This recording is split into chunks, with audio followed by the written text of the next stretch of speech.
थोड़ी बाधा पार करके बंद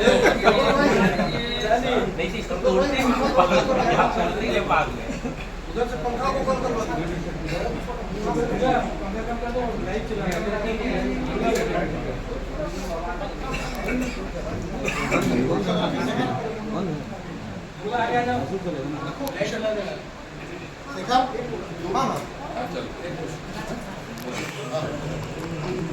सभागार में उपस्थित सभी मेरे पत्रकार भाइयों, आप सभी का स्वागत है, अभिनंदन है। मित्रों, हम सभी का सौभाग्य है कि माननीय नरेंद्र मोदी जी के पिछले कार्यकाल के बजट केंद्रीय बजट 2024 में व्यापक रूप से विषय वस्तु को रखने के लिए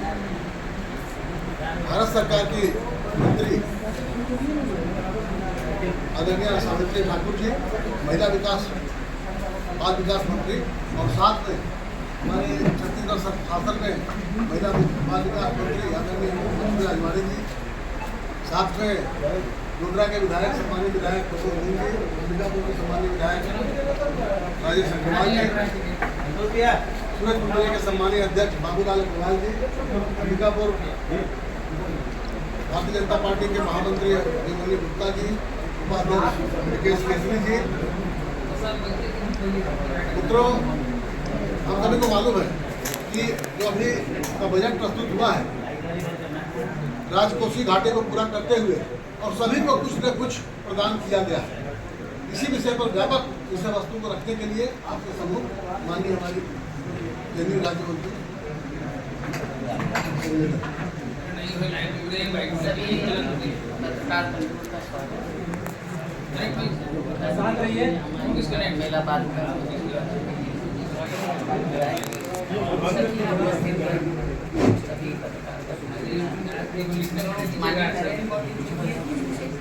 तीसरे कार्यकाल का जो बजट था, जो कि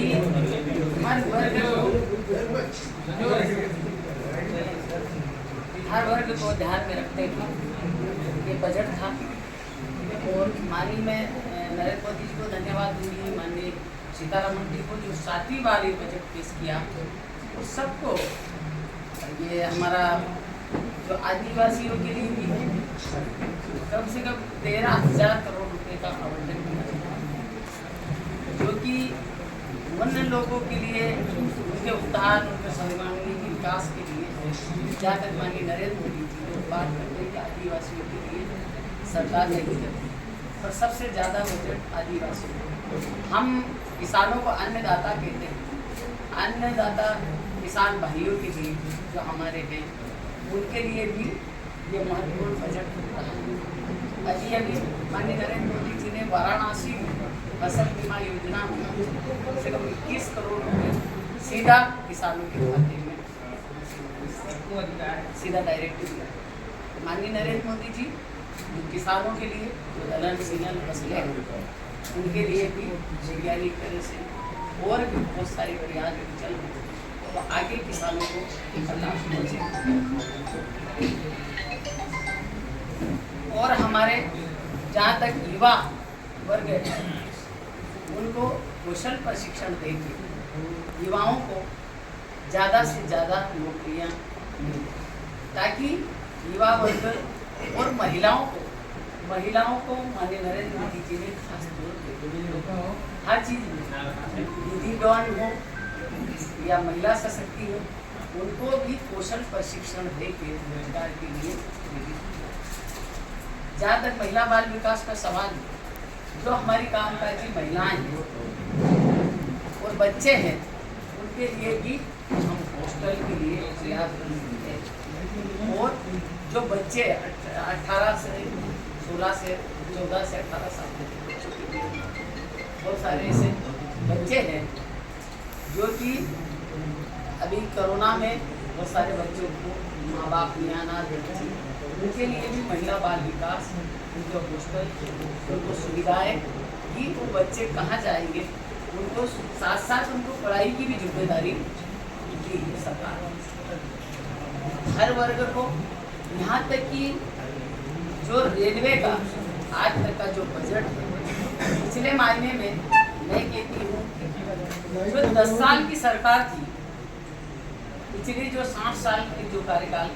जो 10 साल की सरकार ने रिकॉर्ड होता है, पिछले बजट की तुलना में ये बजट कहीं गुना ज़्यादा है। जो माननीय नरेंद्र मोदी जी ने सभी समाज वर्गों को ध्यान में रखते हुए सभी के उत्थान के लिए ये बजट पेश किया, जो कि कॉरिडोर, रेलवे लाइन हो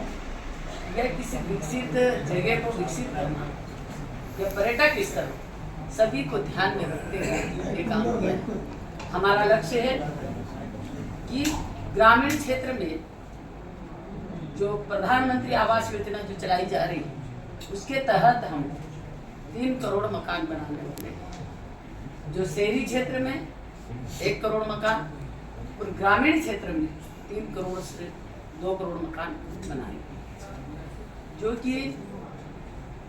हमारे सभी लोगों के मन में था कि योजना बंद हो जाएगी, पर प्रधानमंत्री जी ने इसका लक्ष्य बढ़ाया है और ये इसके बाद शुरू हो जाएंगे। जिन जिन के सर्वे में नाम आए हैं, जिनके और भी अब जो पंचायत को अधिकार दिए हैं, कुछ अधिकार पहले सिर्फ सरकार ने सर्वे किया था, अब कुछ ऐसी जगह जहाँ पर इस जगह हमको कुछ त्रुटियाँ लगी है, जिन्होंने सर्वे किया, किसी को बहुत सारी जगह ऐसी बाधाएं आई है, दिक्कतें आई है कि उसको दे दिया, इसको नहीं दिया है, तो पंचायत स्तर पर भी सर्वे करके जो गरीब जिसको वाकई में उस योजना का लाभ मिलना चाहिए, तो उसका सर्वे वहीं होके वो नाम उसका जोड़ा जाएगा और उसको लाभ दिया जाएगा। ऐसे कैसे मुद्रा लोन के माध्यम से पहले हमारा लक्ष्य था 10 लाख, अब हमने 20 लाख तक का लोन देने का प्रावधान किया। कोई भी युवा हो, कोई भी मुद्रा लोन में, प्रधानमंत्री मुद्रा लोन। तो ऐसी अनेक प्रकार जो योजनाएं जो चलाई जा रही है, जिसके माध्यम से हमारे सभी जाति समाज वर्गों को, पिछड़ा हो, सभी को ध्यान में रखते हुए इन योजनाओं को सभी को मोदी जी ने ध्यान में रखते हुए ये बजट पेश किया है और इस बजट से सभी वर्गों को लाभ मिलेगा, ये मैं कहती हूँ। और माननीय नरेंद्र मोदी जी को धन्यवाद दूंगी कि आदिवासी समाज को उन्होंने बहुत ज़्यादा ध्यान में रखा है, युवाओं को ध्यान में रखा है और महिलाओं को, खास तौर पे आदि आबादी को महिलाएं ये करती है और उनको ज़्यादा से ज़्यादा हर जगह, यहाँ तक कि अब जो स्टाम्प ड्यूटी वगैरह उसमें भी राज्य शासन को सहायता और उनको निर्देश दिए गए, उसमें कम ड्यूटी दी जाए ताकि महिलाएं ज़्यादा से ज़्यादा उसकी रजिस्ट्री उनके नाम से हो। और अब हमारे प्रधानमंत्री जी का ये सपना है कि महिलाओं को लखपति दीदी बनाने का, जो आगे हम उस पर काम करेंगे।